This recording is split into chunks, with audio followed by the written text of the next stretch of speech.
जय हिंद साथियों। स्वागत है आपका मैथ के इस प्रैक्टिस सेशन में। ये हमारा पहला प्रैक्टिस सेशन है, तो चलिए स्टार्ट करते हैं अपने इस लेक्चर को। मैथ का पहला सवाल है, 8 महिलाएं एक कार्य को 15 दिनों में पूरा कर सकती हैं। यदि 2 महिलाओं को काम पर लगाया जाए तो कार्य कितने दिन में पूरा होगा। आप लगाने की कोशिश कीजिए, चाहे तो वीडियो को पास कर दीजिए, लगाने की कोशिश कीजिए, उसके बाद आप देख सकते हैं, नहीं तो आप कंटिन्यू देखते जाएं लेक्चर को। 8 महिलाएं हैं, किसी काम को 15 दिन में पूरा कर सकती हैं। ये 2 महिलाओं को काम पर लगाया जाए तो कार्य कितने दिन में पूरा होगा, ये हमारा सवाल है। 8 महिलाएं हैं, कैपिटल एम कर देते हैं। देखिए 8 महिलाएं 15 दिन लगाती हैं कोई काम करने में। इसका मतलब अगर कोई महिला एक दिन में 1 यूनिट कार्य करे, अगर एक दिन में 1 यूनिट कार्य करे तो 8 महिला एक दिन में 8 यूनिट कार्य करेंगी और 15 दिनों में 8 गुणे 15 यूनिट कार्य करेंगी। इसका मतलब टोटल वर्क कितना हो गया, 8 गुणे 15। और यही देखिए हमारा टोटल वर्क कितना हो गया, 8 गुणे 15। टोटल वर्क हो गया 8 गुणे 15। 2 महिला अगर करेंगे तो कितना दिन लगेगा, 2 से भाग कर दीजिए, ये हो गया आपका दिन। 2 चौका 8, 15 चौके 60। इसका मतलब 7 दिन लगेगा, 7 दिन इसको पूरा करने में। बढ़िया सवाल था। अगर आप ये नहीं समझ पाए तो इस तरीके से दूसरे लगा लीजिए कि देखिए 8 महिलाएं किसी कार्य को 15 दिन में करती हैं। 15 दिन में देखिए अगर वर्कर की संख्या कम करेंगे, अगर वर्कर की संख्या कम करेंगे तो वह जाहिर सी बात है दिन ज़्यादा लगेगा। अगर हम वर्कर की संख्या आधी कर दें तो हमारा दिन दोगुना हो जाएगा। अगर एक बार और आधा कर दें तो दिन और दोगुना हो जाएगा। ऐसे भी आप देख सकते हैं। तो उत्तर 60 से होगा। दूसरा प्रश्न देखते हैं एक बार। दूसरा प्रश्न है, एक निश्चित राशि पर चौथे वर्ष के लिए चक्रवृद्धि ब्याज वार्षिक रूप से संयोजित 15,000 है और छठे वर्ष के लिए चक्रवृद्धि ब्याज वार्षिक रूप से संयोजित 25,350 से वार्षिक ब्याज की दर ज्ञात कीजिए। रेट पूछ रहा है, चक्रवृद्धि ब्याज है और हमको रेट ज्ञात करना है। चक्रवृद्धि ब्याज में रेट ज्ञात करना है। तो रेट का फॉर्मूला देखिए, ये छठे वर्ष के लिए है और ये चौथे वर्ष के लिए, इन दोनों का चक्रवृद्धि ब्याज दिया गया है। देखिए खास करके ऐसे सवाल में हम क्या करते हैं, जब हमें समय दिया गया हो, समय का अंतर दिया गया हो 2 वर्ष, समय का अंतर मतलब T1 माइनस T2 अगर डिफरेंस दिया गया है 2 वर्ष का, और CI दोनों का CI1 और CI2 दोनों दिया गया है, उसमें हम रेट कैसे निकालेंगे। हमारा रेट का एक फार्मूला होता है अंडर रूट CI1 मतलब CI2 बटे CI1 माइनस 1 गुणे 100। ये हमारा रेट का फार्मूला होता है। देखिए CI2 CI1 में इसको कंफ्यूज नहीं होंगे, जो बड़ा रहेगा, जो राशि बड़ी होगी उसको ऊपर लिख देंगे आराम से। तो हमारा बड़ा कौन सा है, 25,350 और नीचे हो जाएगा 15,000। इसका हमें रूट निकालना है -1 और गुणे अगर 100 कर देंगे तो हमारा सवाल सॉल्व हो जाएगा।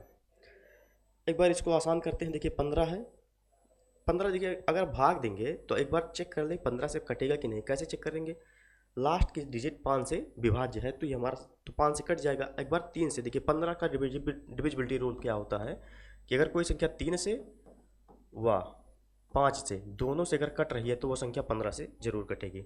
तो 3 से कैसे, 3 का डिविजिबिलिटी रूल क्या है, देखिए अंकों का योग कर लीजिए, 2 5 2 7 7 3 10 5 15। ये 3 से कट रही, अंकों का योग अगर 3 से कट रहा है तो वो संख्या 3 से डिविजिबल होगी। इस तरीके से 15 से ये डिविजिबल हो जाएगी। देखिए 15 का नहीं 15, 15 चक्कर नहीं 15 9, ये हो जाएगा ऊपर और नीचे 1000। ठीक है, इसका रूट निकालना है -1 गुणे 100। एक जीरो से एक जीरो काट दीजिए, नीचे बचा 100, वो 169। 169 का रूट कितना होता है, 13 बटे 10 -1 और गुणे 100। इसका मतलब 3 बटे 10 गुणे 100 बराबर 30%। 30% यहाँ रहा। सवाल आपको समझ में आ गया होगा। सवाल में क्या करना था कि अगर हमको CI1 2 चक्रवृद्धि ब्याज दिए गए हैं जिनका समय का अंतर 2 वर्ष है और हमको रेट पूछा गया है, दर पूछा गया है, तो उसका दर का क्या फार्मूला होता है, अंडर रूट में CI2 बटे CI1 -1, इसका रूट निकालना है। और देखिए ये -1 और रूट से बाहर है, गुणे 100। यही सॉल्व करेंगे तो हमारा सवाल लग जाएगा। उम्मीद है आपको समझ में आ गया है। देखिए इसको बेसिक से लगाया जा सकता है लेकिन बेसिक बहुत बड़ा हो जाएगा। चलिए अगले सवाल पर चलते हैं। अगला सवाल है, एक आदमी ने प्रत्येक इतना रुपए के मूल्य पर 2 फ्लैट खरीदे, उसने एक फ्लैट 10% लाभ पर और दूसरे 15% हानि पर बेचा, कुल मिलाकर उसे कितने % लाभ या हानि हुई।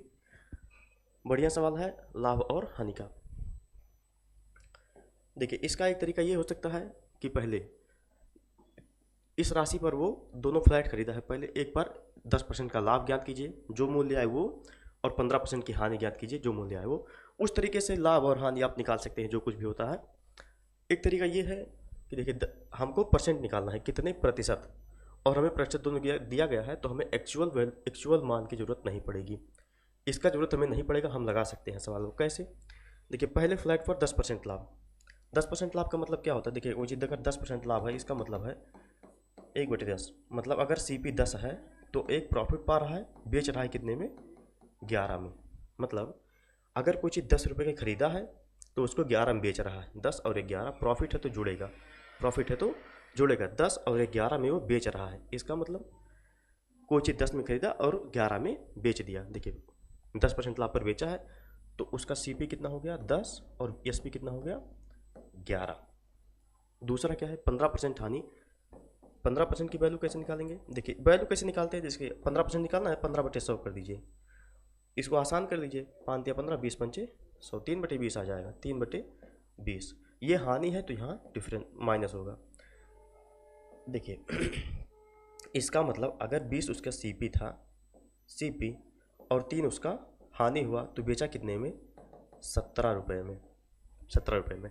अगर वो 20 का खरीदा तो उसे 3 रुपये का लॉस हुआ और वो 17 रुपये में बेच दिया। इसका मतलब 20 में खरीदा, 20, एक बार इसको 20 लिख दें, 20 में खरीदा और 17 में बेच दिया। यहीं पर सवाल लग गया हमारा। कई बार क्या करेंगे लोग, जो गलती कर देंगे कि यहीं से वो CP SP का रेशियो निकाल कर लाभ और हानि निकालने लगेंगे तो गलत हो जाएगा। देखिए हमें सवाल को ध्यान से पढ़ना है। सवाल में क्या कहा गया कि एक आदमी है वो प्रत्येक को इस वैल्यू के मूल्य पर फ्लैट खरीदता है। मतलब क्या है इसका मतलब है उसका CP सेम है, कॉस्ट प्राइस जो है वो सेम है।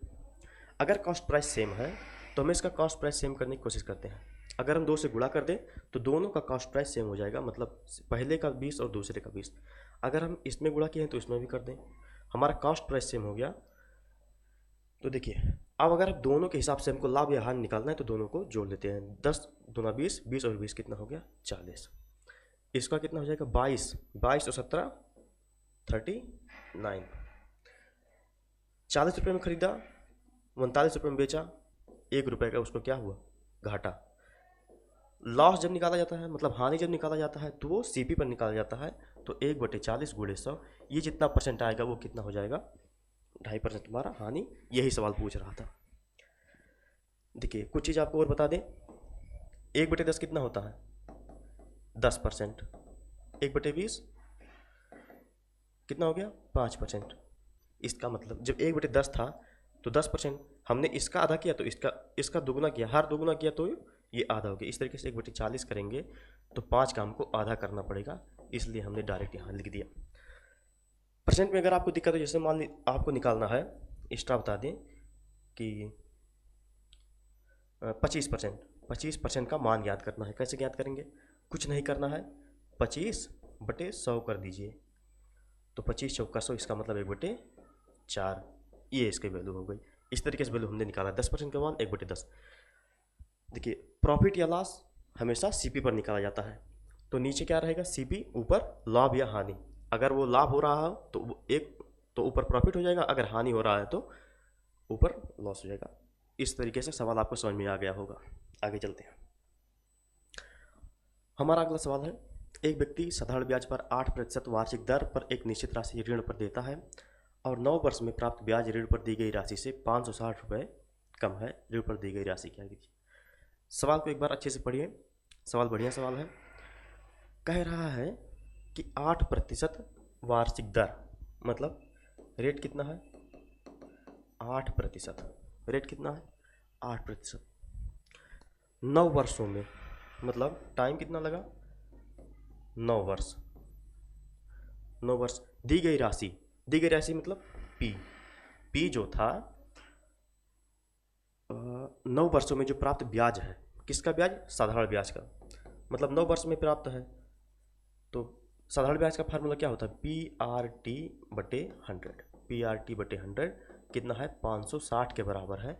यही आपसे सवाल में कहा गया है। RT का वैल्यू रख दीजिए और सॉल्व कर लीजिए। P कॉमन कर लीजिए एक बार। P कॉमन कर लेंगे, 1 - 72/100 बराबर 560। इसको सॉल्व कर लीजिए। 28P आएगा। देखिए 100 यहाँ गुणा करेगा, 100 में से 72 गया 28, और P गुणा करेगा 28P, या जो हर में 100 था उसको उधर गुणा करा देते हैं। 560 गुणे 100, 28 दूना 56। P का मान कितना आ गया, 2000। सवाल समझ में आ गया होगा। देखिए सवाल में साफ साफ कह रहा है कि 9 वर्ष में प्राप्त ब्याज ऋण पर, जो 9 वर्षों में प्राप्त ब्याज है, देखिए 9 वर्षों में जो प्राप्त ब्याज है, 9 वर्षों में प्राप्त ब्याज क्या, साधारण ब्याज है। तो 9 वर्ष का साधारण ब्याज का सूत्र क्या होगा, PRT/100। साधारण ब्याज यही तो होता है, साधारण ब्याज। देखिए क्या कह रहा है, दी गई राशि और जो साधारण ब्याज है उसका अंतर दिया गया है 560। यही दिया गया है। SI का फार्मूला यहाँ लगा दिए और हमको P याद करना था, हमने P कॉमन कर लिया और 1 - 72 इसको सॉल्व कर लिया, हमारा उत्तर आ गया। दूसरा तरीका क्या हो सकता है इसको लगाने का, दूसरा तरीका होता है कि हम मान लें कि हमारी जो राशि थी वो 100 रुपये थी। हमारी जो राशि थी मतलब P वो कितना था, 100 रुपये। हमने 100 की माना, हमारे लिए आसान हो जाएगा। PRT/100 अगर हम 100 रहेगा तो इससे ये कट जाएगा, समझ रहे हैं। तो वहाँ से हमने केवल P को 100 मान लिया। अगर P 100 है तो 9 वर्षों में 9 वर्ष का SI कितना हो जाएगा, 9 वर्ष का SI कितना हो जाएगा, और 8% रेट पर कितना हो जाएगा, 9 गुणे 8 गुणे 100 बटा 100, 100 कट जाएगा मतलब 72 रह जाएगा।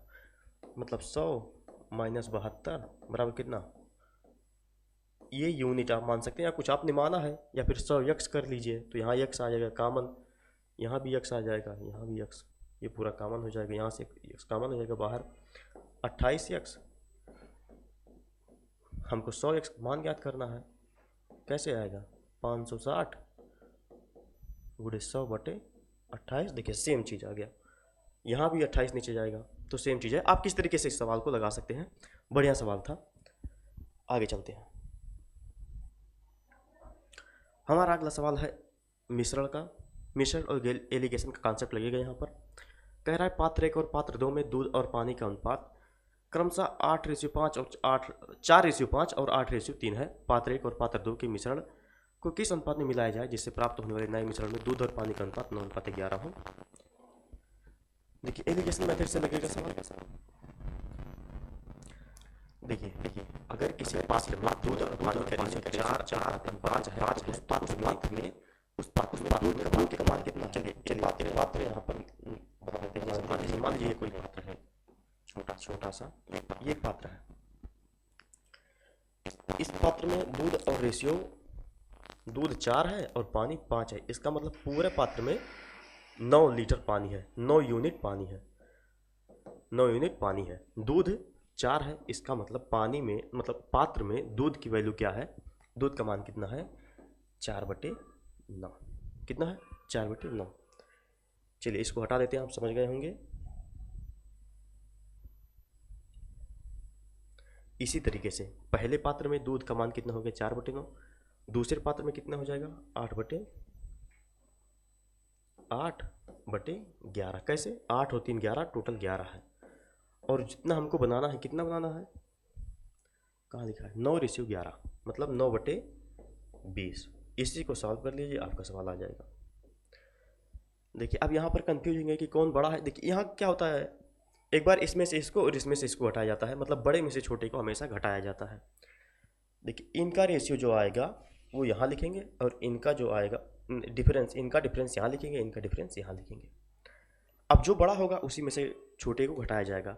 अगर नहीं पता तो किसी में से किसी को घटा दीजिए, लेकिन जो वैल्यू, जो मान आएगा वो निगेटिव आएगा। हमें निगेटिव को इग्नोर करना है।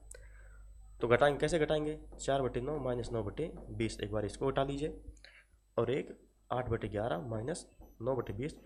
एक निगेटिव आएगा, ये तो कन्फर्म है। निगेटिव को हम इग्नोर करेंगे। कैसे लगाएंगे इसको, देखिए 20 चौक 80, 9 9 81। देखिए यहीं पर एक निगेटिव आ गया, 1/180। लेकिन हमें इसको इग्नोर करना। देखिए इसका डिफरेंस निकाल रहे हैं, यहाँ आ गया 1/180।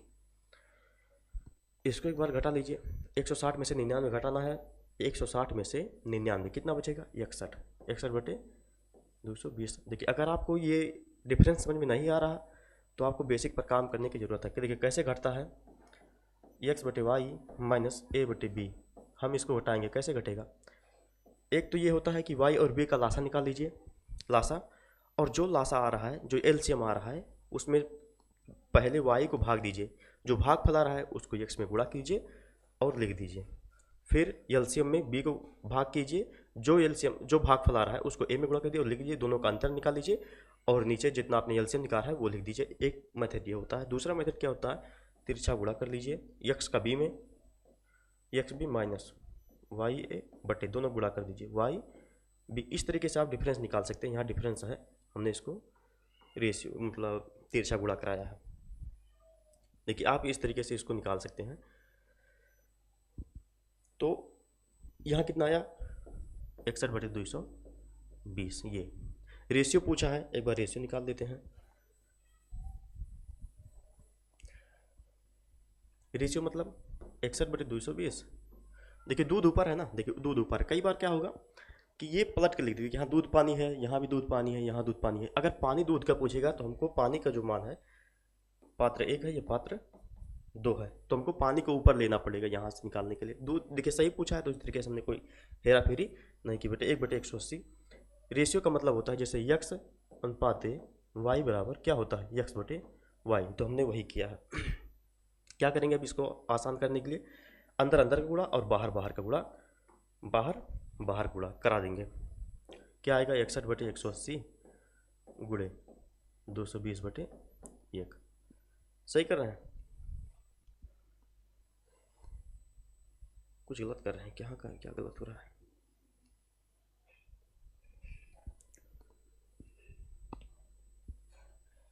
इकसठ बटे 220। हाँ यहाँ देखिए, यहाँ हमने गलत किया। क्या गलत किया एक बार देख लीजिए, आपको बताते हैं। देखिए 61/220 भागा 1/180 ऐसे लिखे हैं ना, तो हमें गुणा करेंगे, कैसे गुणा होगा 61/220 गुणे 180/1 ऐसे गुणा होगा। इस तरीके से ये सही है। हाँ अब ये देखिए, इसको काट दीजिए, 11 दूनी 22, 9 दो बार जाएगा, गुणा कर कितना आ जाएगा 9 × 54, ये 9 है बटे 11, ये जहाँ हो वही सही है। सवाल समझ में आ गया होगा। एक बार फिर से समझा दें। पात्र 1 और पात्र 2 में दूध और पानी का रेशियो दिया गया है और इसको कह रहा है कि इस अनुपात में मिलाया जाए कि दूध और पानी का अनुपात इस रेशियो में हो जाए। हमने क्या किया, पहले पात्र में जो दूध है, दूध की क्वांटिटी को लिया और दूसरे पात्र में जो दूध की क्वांटिटी है उसको लिया, दोनों में एलिगेशन मेथड लगाया और हमारा रेशियो निकल गया। आगे चलते हैं। अगला सवाल है, एक घनाभ की लंबाई चौड़ाई की आधी है, घनाभ की ऊंचाई उसकी चौड़ाई की 3 गुनी है। यदि घनाभ का चौड़ाई 12 सेंटीमीटर देखिए दे दिया है। आसान सवाल है। पहले तो एक घनाभ बनाते हैं। देखिए मान लीजिए ये है हमारा घनाभ, चौड़ाई दिया गया है। देखिए ये इसकी लंबाई मान लीजिए यल, इसकी चौड़ाई ये मान लीजिए बी, और ये इसकी ऊंचाई एच है ना। तो हमें इसकी चौड़ाई पहले दी गई है 12 सेंटीमीटर। देखिए सवाल को एक दो बार पढ़िए आप, उसके बाद लगाने की कोशिश कीजिए, नहीं तो साथ में लगाते चलिए। देखिए चौड़ाई दिया गया है 12 सेंटीमीटर, चौड़ाई कितनी हो गई, चौड़ाई लिख लेते हैं 12 सेंटीमीटर। कह रहा है लंबाई चौड़ाई की आधी है, चौड़ाई 12 है, लंबाई की आधी है, मतलब चौड़ाई लंबाई जो है चौड़ाई की आधी है, चौड़ाई की आधी है मतलब यल कितना है 6 सेंटीमीटर, और ऊंचाई उसकी चौड़ाई की 3 गुनी है, चौड़ाई की 3 गुनी उसकी ऊंचाई है, मतलब कितना है 36 सेंटीमीटर। कुल पृष्ठीय क्षेत्रफल निकालने का है। कुल पृष्ठीय क्षेत्रफल का फार्मूला क्या होता है, 2 कोष्ठक में लंबाई गुणे चौड़ाई प्लस चौड़ाई गुणे ऊंचाई प्लस ऊंचाई गुणे लंबाई। कुल पृष्ठ क्षेत्रफल का मतलब ये है कि इसके जितने पृष्ठ हैं, इसके जितने पृष्ठ हैं सभी पृष्ठ, देखिए एक बार कलर चेंज कर दें, इसको ले लेते हैं। देखिए एक पृष्ठ इसका ये हो गया। अब इसके दूसरे साइड में सेम यही पृष्ठ है, तो ये पृष्ठ 2 बार, मतलब देखिए यहाँ क्या लगेगा, लंबाई गुणे ऊंचाई, लंबाई गुणे ऊंचाई, ये हो गया एक पृष्ठ का क्षेत्रफल। इसका क्षेत्रफल कैसे निकलेगा, यल गुणे एच। अब ये 2 बार है तो हमने इसको 2 बार कर दिया। इसी तरीके से ये आएगा, ये वाला पृष्ठ, ये वाला पृष्ठ, ये पृष्ठ भी 2 बार है। अब इस पृष्ठ का क्षेत्रफल कैसे निकलेगा, बी गुणे एच, बी गुणे एच, बी गुणे एच, 2 बार है तो इसको हमने 2 बार कर दिया है। और एक पृष्ठ नीचे वाला हो गया, नीचे वाले को हम काला कर देते हैं। देखिए ये है एक नीचे वाला, ये पृष्ठ समझ में आ गया होगा। अब ये पृष्ठ सेम ऊपर है, इसको भी 2 बार करना है, बी और यल का नहीं, एच और एल का गुणा। देखिए नीचे वाला है तो बी और यल का गुणा, बी और यल का गुणा 2 बार किया है। और इन सबको जोड़ लीजिए, कुल पृष्ठीय क्षेत्रफल यही हो गया। मतलब इसके 6 पृष्ठ हैं, 6 का क्षेत्रफल निकाल के योग कर लीजिए, वही होता है कुल पृष्ठीय क्षेत्रफल। लगेगा कैसा है, अब देखिए यही आप मान रख दीजिए, यल गुणे बी कर दिए, यल गुणे बी 12 गुणे 6 कितना हो जाएगा 72, प्लस बी गुणे एच कर दीजिए बी, और एच 36 गुणे 12, 12 बराबर 144 गुणे 3 कर दीजिए, कितना आएगा 3 गुणे 144, प्लस एच गुणे यर कर दीजिए, मतलब 6 गुणे 36 कितना आएगा 216। इसे जोड़ दीजिए, इसका मान लीजिए यही, अब यही तीनों जोड़ दीजिए, 2 से गुणा कर दीजिए, जो आएगा वही हो जाएगा। लगाएंगे कैसे हम, देखिए एक बार यूनिट डिजिट सब में सेम है, यूनिट डिजिट सब में सेम है, तो फिर भी एक तो 2 सबसे कट रहा है तो जोड़ दीजिए इसको, 72 और 216, 6 4 10 के 0, हाथ से लिए 7 3 10 11 1 12 के 2, यहीं से लग जाएगा। देखिए 2 आ रहा है ना, 2 से गुणा करेंगे 4, लास्ट में 4 आना चाहिए एक में ही, यही सही होगा। ऐसे आपको लगाना है। टाइम लगा इसलिए कि हमें आपको समझाना था कुल पृष्ठीय क्षेत्रफल क्या होता है। कुल पृष्ठीय क्षेत्रफल मतलब उसके जितने पृष्ठ हैं। देखिए पहला पृष्ठ ये लाल वाला, ऐसे ही सेम उसके दूसरे साइड में है, 2 पृष्ठ ये हो गए, 2 पृष्ठ ये पीला वाला, ऐसे ही उसके सेम दूसरी तरफ है वो, और एक नीचे वाला जैसे ऊपर है। तो 6 पृष्ठ होते हैं, 6 पृष्ठ का क्षेत्रफल निकाल के योग करना है। देखिए 2 तो सेम है, मतलब यल गुणे बी 2 बार आएगा, तो हमने इसलिए 2 कर, देखिए सभी 2 बार आएंगे इसलिए 2 कॉमन कर लीजिए, यल गुणे बी, बी गुणे एच, एच गुणे एच, एच गुणे यल, इसी तरीके से इसका क्षेत्रफल निकाल दिया। आगे चलते हैं, हमारा अगला सवाल है समीकरण से, अरे सरलीकरण से, आसान है, लगे कैसे। देखिए ये आसान है, आप लगा सकते हैं, जिससे एक जो बॉड मास का नियम होता है, मतलब पहले ब्रैकेट, फिर ओ मतलब ऑफ, डी मतलब डिविजिबिलिटी, ए मतलब मल्टीप्लाई, फिर यही होता है। अब इसमें देखिए एक ही चीज़ है कि मतलब क्या है, 44 minus 13 plus 17 minus 21 plus 45 minus 24, नीचे क्या है 12 ऑफ 4 माइनस 3 गुणे 4 माइनस 6 गुणे 2, ऊपर जो प्लस प्लस है सब, देखिए यहाँ पर ये तो है नहीं, यहाँ तक तो कोई है ही नहीं, केवल प्लस और माइनस है, तो जो प्लस है उसको जोड़ लीजिए, माइनस को घटा दीजिए। हम क्या करते हैं, इनको डिफरेंस निकाल के फिर जोड़ देते हैं। 44 तरह की डिफरेंस कितना हो जाएगा 31, इनका डिफरेंस हो गया, इनका डिफरेंस कितना होगा माइनस में आएगा, माइनस 4, इनका कितना होगा 24 नहीं 21, उसका 21 होगा, नीचे 12 से 45, 4 3 12 24, कितना बचेगा नीचे 24। आप कर दीजिए एक बार अपने आप से,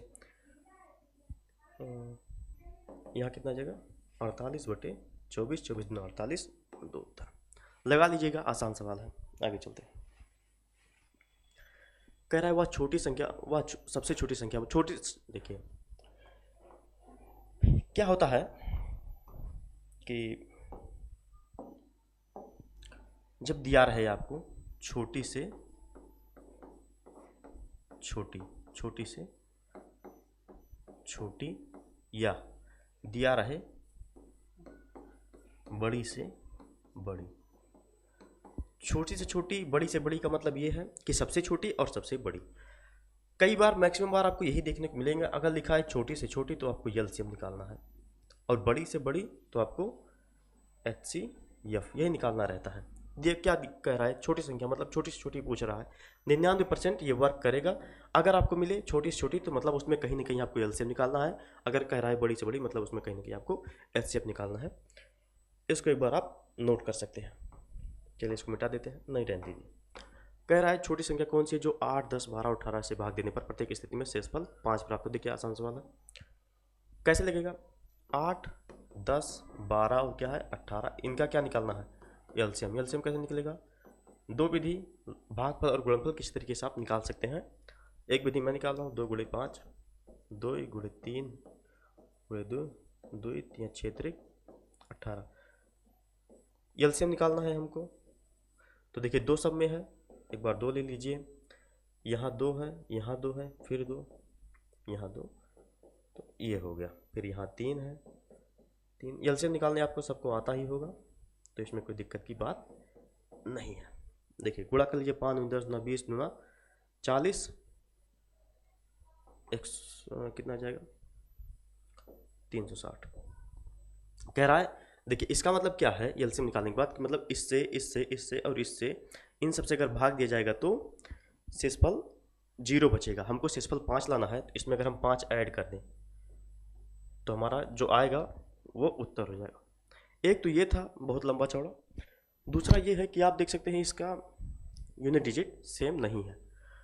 और दूसरी बात, यहाँ 10 लिखा है एलसीएम निकालने के लिए। इसका मतलब क्या है, अगर कोई 3 संख्या या 2 संख्या या एक संख्या, मतलब एक संख्या नहीं, 2 या 2 से अधिक जितनी संख्या है, अगर 10 उसमें आ रहा है या 100 आ रहा है या 5 या 2 कहीं आ रहा है, तो यूनिट डिजिट 0 बनेगा उसके एलसीएम में।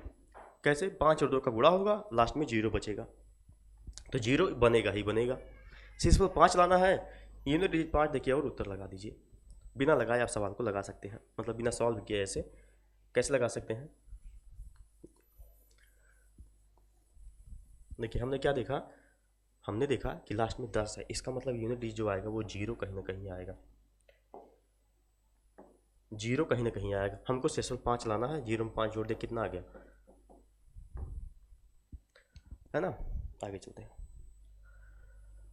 कह रहा है यदि a ratio b ratio c 2 ratio 3 ratio 5 है तो a plus b plus c plus a का मान ज्ञात कीजिए। बढ़िया सवाल है, कैसे लगेगा। देखिए यदि कह रहा है, इसका मतलब यदि a मान 2 है तो b का मान 3 होगा और c का मान 5 होगा ही होगा। a प्लस b का मान कितना हो जाएगा, इस तरीके से a प्लस b का मान होगा 3 2 5 रेशियो। देखिए a कहीं में यही मार दीजिए, नहीं तो एक बार जोड़ दीजिए आप, b और 3 5 3 8 और c और a 7, यही पूछ रहा है। a प्लस बी मतलब 3 प्लस 2 5 आ जाएगा, यहाँ से 5 ले लिया। b प्लस सी है, b प्लस सी 3 और 5 का योग कितना होगा 8 होगा। c प्लस a 5 और 2 7 हो जाएगा, यही हमारा उत्तर। यही पूछ ही रहा था, आसान सवाल था। आगे चलते हैं। देखिए सर्दी के समय का ये बढ़िया सवाल है, इसमें आपका पूरा बोर्ड मास यूज होगा, पूरा का पूरा बोर्ड मास यूज होगा। पहले ब्रैकेट में पहले को जो सबसे छोटा होगा, फिर उसके बाद मचला, उसके बाद बड़ा। फिर अगर ब्रैकेट में सॉल्व कर रहे हैं तो पहले ओ मतलब आप का मतलब होता है गुणा। अगर ओ लिखा है तब ऑफ का मतलब गुणा, फिर भागा, गुणा प्लस और माइनस, ये सब आपको यूज करना। तो देखिए लगाएंगे कैसे, पहले छोटा कोष्टक कहाँ कहाँ पर है, एक ये है और एक ये है। पहले इसके अंदर को सॉल्व करेंगे तो हमारे कोष्टक खोल पाएंगे हम। देखिए भागा है, ये डिवाइड का चिन्ह है, यहाँ डिवाइड है और यहाँ गुणा है। देखिए इसको लगाएंगे। अगर देखिए भागा अभी हमने बताया आपको क्या कि अगर x बटे वाई भागा a बटे b है तो ये क्या होगा, x बटे वाई गुणे b बटे a। इसको हम सॉल्व करने के लिए ये यूज कर सकते हैं। इसका मतलब ये है, तो इसको उल्टा कर दीजिए तो हमारा सवाल ये हम इसको भाग कर पाएंगे। इसका मतलब 25 ऊपर है 6 नीचे है, 6 7 42, 6 से भाग देंगे 7 बढ़ जाएगा और 7 5 35, 5 5 25, इसका मतलब यहाँ कितना आएगा 5। ऐसे इसको लगाइए। देखिए थोड़ा सा बड़ा है तो इसको एक बार लिख लीजिए, 42 ऊपर जाएगा और 18 नीचे। देखिए 7 6 42, 6 3 18, यहाँ 3 3 दो नीचे 2 दूनी 4। एक बार फिर से कर लीजिए, 2 बटे 7 गुणे 6 बटे 5 और गुणे ये हो गया, तो 7 6 42, 6 3 18, 3 बार गया, 3 दूनी 6, दूनी 4/5, कितना आ गया 4 इसका वैल्यू आ गया 4/5, यहाँ माइनस है और यहाँ 1/6 मतलब 5/6, इसको घटाना है। कैसे घट गया? अभी मैंने बताया तिरछा गुणा कर दीजिए। 25 में से 24 घटाइए 1/30, इसका मतलब क्या होगा? हमने ये पूरा सॉल्व कर लिया, ये पूरा कितना आया 1/30। ऐसे तोड़ तोड़ के लगाएंगे तो आसानी होगी। 1/5 और प्लस 19/30 कितना आ जाएगा? 5 31 6, ये है 19, 6 1 7 9 7 16, 16 मतलब 26/30, 13/15, ये रहा। कैसे लगाया हमने? ब्रैकेट पहले तोड़ा, उसके लिए भाग का जो कॉन्सेप्ट होता है उसको लगाया, फिर इसको। इन दोनों के बाद हमारा जब छोटा कोष्ठक टूट गया तो मझला कोष्ठक, उसके बाद हमने बड़ा कोष्ठक, हमारा सवाल सॉल्व हो गया। आगे चलते हैं। कह रहा है व्यक्ति ने एक सेल में रुपये 573.18 की एक किताब खरीदी, उसमें MRP पर 18% का बट्टा, किताब की MRP क्या है? देखिए अभी हमने इसके पहले बताया आपको कि लाभ और हानि में, लाभ और हानि का जो परसेंटेज निकालना होता है तो वो CP पर लगता है, कॉस्ट प्राइस पर मतलब क्रय मूल्य पर लगता है। इसी तरीके से जब हम बट्टा निकालते हैं डिस्काउंट तो वो किस पर निकलता है? MP पर, समथिंग MP पर निकलता है डिस्काउंट का परसेंटेज।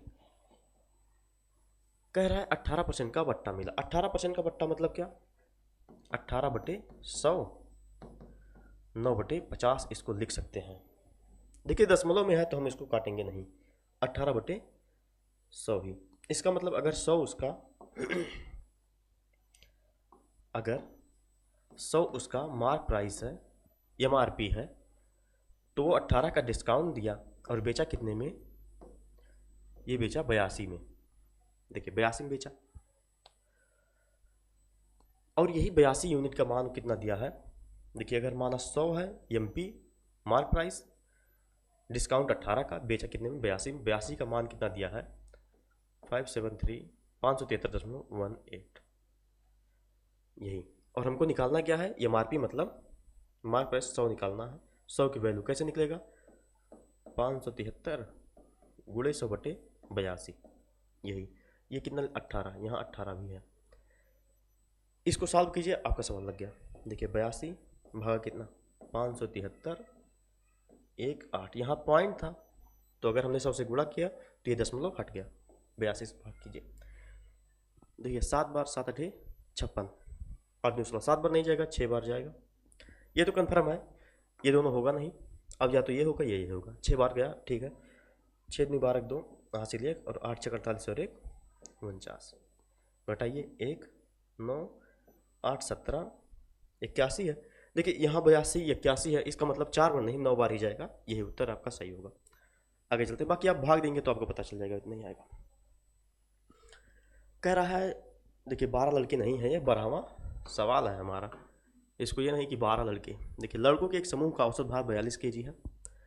48 kg वाला भार वाला एक लड़का समूह से बाहर हो जाता है और 38 kg भार वाला एक दूसरा लड़का समूह में शामिल हो जाता है। यदि अब समूह का औसत भार 41 kg हो जाता है तो समूह में कितने लड़के हैं, ये पूछ रहा है सवाल में।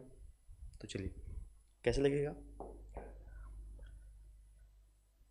लड़कों के एक समूह है, देखिए कुछ लड़के हैं, इनका औसत भार 42 kg है। इसका मतलब सभी 82, अगर ये मान ले सभी 42 kg के हैं तो ये कोई गड़बड़ नहीं होगा।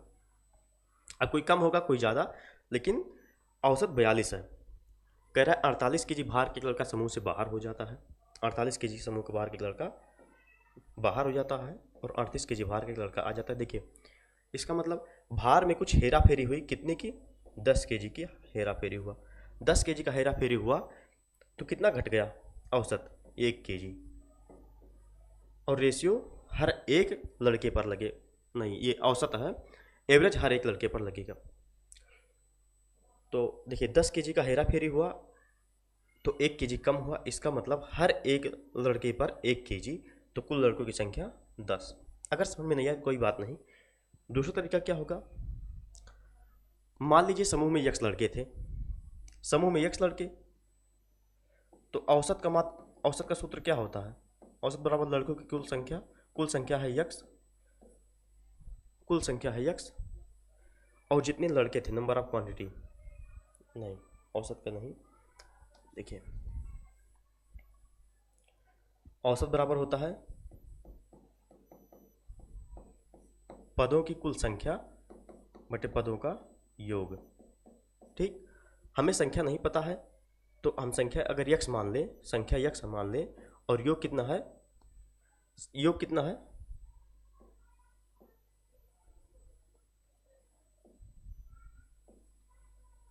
औसत संख्या और योग। औसत भार है 42 kg। 42 की संख्या हमको नहीं मालूम है। देखिए यहाँ देखिए, संख्या हमको मालूम नहीं है और हमने उसको जोड़ा तो कितना आया? x। कुल टोटल कितने हैं? x। तो इस तरीके से समूह में उपस्थित लड़कों की कुल देखिए एक बार फिर से इसको देख लेते हैं। देखिए औसत भार कितना है? 42 kg। औसत भार कितना है? 42 kg। औसत भार 42 kg। और अगर समूह में x लड़के हैं तो टोटल भार कितना हो जाएगा? 42 x। अगर x kg x लड़के हैं और सभी का मान है 42 kg, तो कुल हो जाएगा 42 x kg। 48 गया, 48 क्या हुआ? बाहर हो जाएगा, मतलब माइनस हुआ 48। देखिए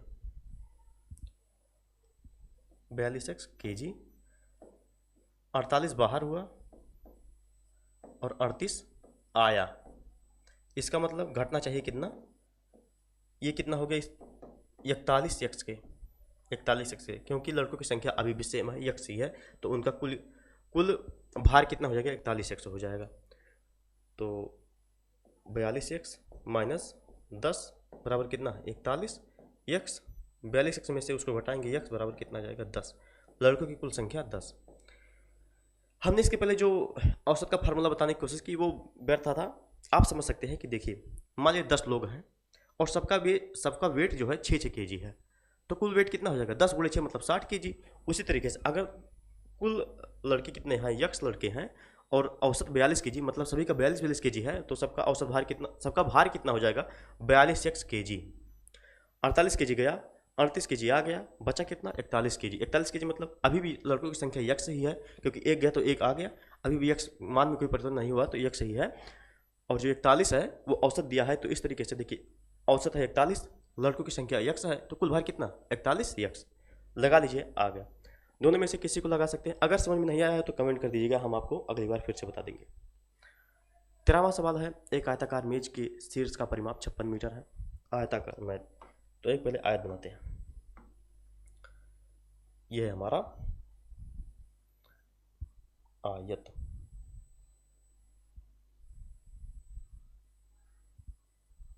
चलो वहीं रहने दो। ये हमारा आयत है। कह रहा है शीर्ष का परिमाप 56 मीटर है। इसका क्षेत्रफल, शीर्ष का परिमाप मतलब इसकी जो लंबाई है और इसकी लंबाई का योग दिया गया है। देखिए अगर ये x है और ये y है, तो हमको दिया गया है 2 कोष्ठक में x प्लस वाई। इसका मान दिया गया है कितना? 56 मीटर। तो x प्लस वाई का मान कितना आ गया? 28। फिर कह रहा है इसका क्षेत्रफल, मतलब x और y का गुणनफल दिया गया है कितना? 192। और कह रहा है तो इसके विकर्ण, ये हो गया एक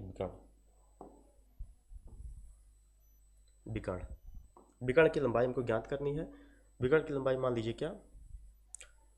k, मान लीजिए k है, हमको k ज्ञात करना है। तो यहाँ से देखिए ये x है, ये y है, तो k क्या कैसे निकलेगा? k बराबर यहाँ देखिए एक समकोण बन रहा है, समकोण त्रिभुज में क्या होता है? ये कर्ण हो गया। कर्ण बराबर क्या होता है? Under root x² plus y²। k बराबर क्या हो जाएगा? Under root x² plus y²। और ये निकले कैसे? तो अगर हम इसको स्क्वायर कर दें, अगर इस समीकरण का हम स्क्वायर कर दें तो क्या होगा हमारे पास? यहाँ से देख लीजिए, x² plus y² plus 2xy बराबर 28 का स्क्वायर। x प्लस वाई का होल स्क्वायर, देखिए अभी इसको रहने देते हैं। x प्लस वाई का होल स्क्वायर क्या हो जाएगा? X square plus y square, यहाँ से 2xy को उधर ले जाएंगे तो ऋणात्मक हो जाएगा, मतलब घट जाएगा। 28 का स्क्वायर कितना होता है? एक बार देखिए, अगर आप कंपटीशन की तैयारी कर रहे हैं तो आपको 1 से लेकर के 50 तक का सभी का स्क्वायर याद होना बहुत ज़रूरी है। इसलिए हम आपको बता देते हैं, जो 20 वाला 21 वाला है वहाँ से 21 से 30 तक आपको बता देते हैं, नोट कर लीजिए, याद कर लीजिए। आगे का भी आप याद कर लीजिएगा। 21 का स्क्वायर कितना होता है? 441। 22 का 484, 23 का 529, 24 का 576, 25 का 625, 26 का 676, 27 का 729, 28 का 784, 29 का 841 और 30 का।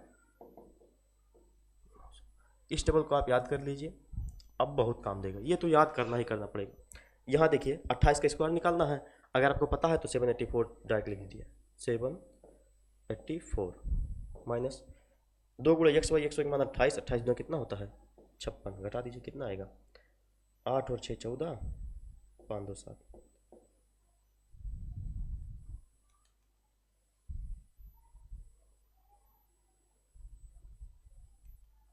कहाँ गलती हो रही है? देखिए 2xy का मान कितना दिया है? 28। 192 दिया है, 28 कैसे? देखिए 2xy 192 गुणे 2 करना है हमको।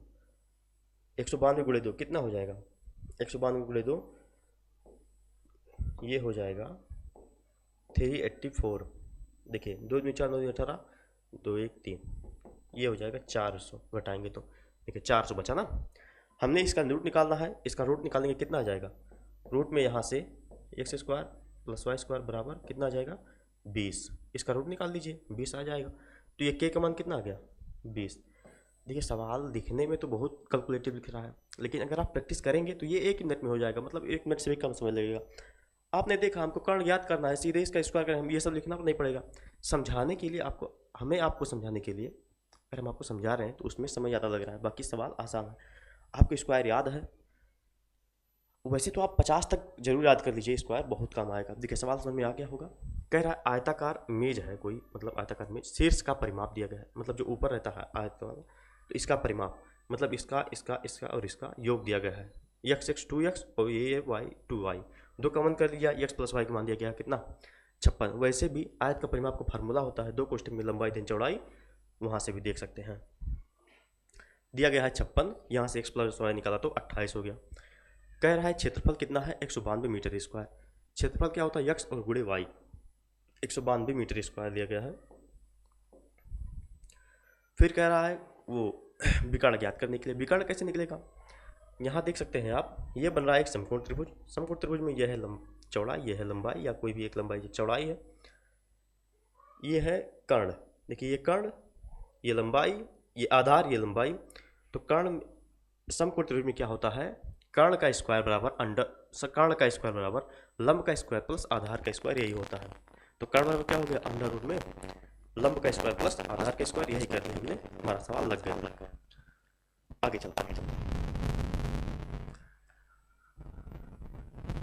नीचे देखिए आलेख में 8 अलग अलग कंपनियों द्वारा बेची गई कारों की संख्या को दर्शाया गया है।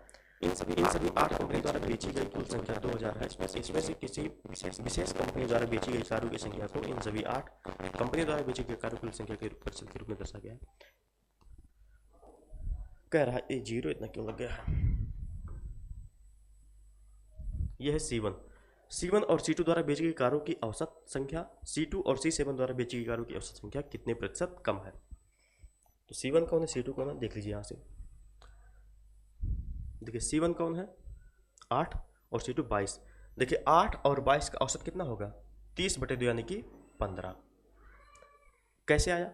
देखिए C1 और C2 कह रहा है, तो C2 है 8 और 22, पदों का योग बटे पदों की संख्या 2। यही हमने आपको पहले बताने की कोशिश की थी। पदों का योग बटे पदों की संख्या औसत बराबर होता है एवरेज बराबर। औसत निकालने कह रहा था तो हमारा कितना आया? 15। इसी तरीके से दूसरा कह रहा है C7 और C8। C7 और C8 30 10 40 इनका कितना हो गया 20। तो जो पहला औसत है वो दूसरे औसत से कितने प्रतिशत कम है? तो देखिए कितना कम है, 5 कम है। किससे? 20 से। गुणे 100, परसेंटेज निकालना है। गुणे 100, 20 पंचे 100, 5 पचे कितना होगा? 25। सवाल लग गया, समझ में आ गया होगा। आगे चलते हैं। सूरज दोपहर 2 बजे बिंदु क्यू से अपनी यात्रा शुरू करता है। देखिए कोई सूरज है, ये है बिंदु क्यू,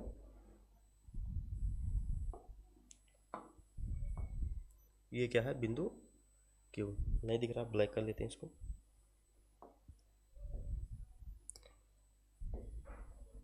क्यू से अपनी यात्रा शुरू करता है और वह यात्रा के पहले 3 घंटे 40 और शेष यात्रा 30 किलोमीटर प्रति घंटे की चाल से पूरा करता है। देखिए 2 बजे निकला। यदि राहुल बिंदु क्यू से, देखिए राहुल भी है, देखिए यहाँ से पहले सूरज निकला फिर राहुल निकला। सूरज निकला, पहले 3 घंटा कितना चलेगा? पहले 3 घंटा वो यात्रा करेगा 40 किलोमीटर प्रति घंटा की चाल से। देखिए 3 घंटा 40 की स्पीड से चलेगा तो कितना दूरी चल जाएगा? 120 किलोमीटर। 120 किलोमीटर ये गया और शेष यात्रा वो 30 की स्पीड से करने वाला है। देखिए ये 2 बजे से निकला था, अब ये 6 बजे से निकल रहा है। तो देखिए 3 घंटा यहाँ गया, 1 घंटा और अगर चलेगा तो उसका 4 घंटा पूरा आ जाएगा। मतलब ये 6 बजे यहाँ होगा। इनके बीच में 150 किलोमीटर की दूरी। अब इनका जो इनका स्पीड है वो है 30 किलोमीटर प्रति घंटा और इनका स्पीड कितना दिया है आगे देखिए पढ़िए। क्यू से 80 किलोमीटर प्रति घंटा की चाल से यात्रा शुरू करता है। शाम 6 बजे सूरज की ओर बढ़ता है। तो बताइए वह कितने बजे सूरज के पास पहुंच जाएगा? देखिए 30 का स्पीड से वो जब भाग रहा है और ये क्या है? राहुल, ये 80 की स्पीड से भाग रहा है, 80 किलोमीटर प्रति घंटा की स्पीड से। और इनके बीच में दूरी कितना है? 150 किलोमीटर। अब ये तो वही सवाल हो गया कि कोई चोर है, वो 150 किलोमीटर की दूरी पर है, पुलिस उसको पीछा करना शुरू करता है। जब वो शुरू करता है, देखिए चोर का स्पीड है 30 किलोमीटर प्रति घंटा, पुलिस का स्पीड से 80 किलोमीटर प्रति घंटा। तो ये चोर पुलिस वाली कहानी होगी, कैसे निकलेगा? 150 किलोमीटर। हमको क्या निकालना है? समय पर कितना? दूरी बटे चाल। दूरी बटे चाल कितना? चाल कितना हो जाएगा? एक ही दिशा में जा रहे हैं तो घट जाएगा। 80 माइनस 30 कितना हो जाएगा? 50। भाग दीजिए। 3 घंटा, 3 घंटा बाद ये उसके पास पहुंच जाएगा। इसका मतलब है 6 बजे भागा, 6 3 9 बजे उसको पकड़ लेगा। 9 बजे इसका उत्तर। देखिए इस तरीके से ये हमारा आज का लेक्चर समाप्त हुआ। देखिए आपको जहाँ भी समझ में नहीं आया है, जो भी सवाल आपको समझ में नहीं आया है, आप कमेंट कर दीजिएगा। हम उसको दूसरे लेक्चर में बताने की कोशिश करेंगे। बाकी अगर वीडियो आपको अच्छा लगा है तो दोस्तों में शेयर कर दीजिए। मिलते हैं आपसे अपने अगले प्रैक्टिस सेशन में मैथ के। जय हिंद साथियों।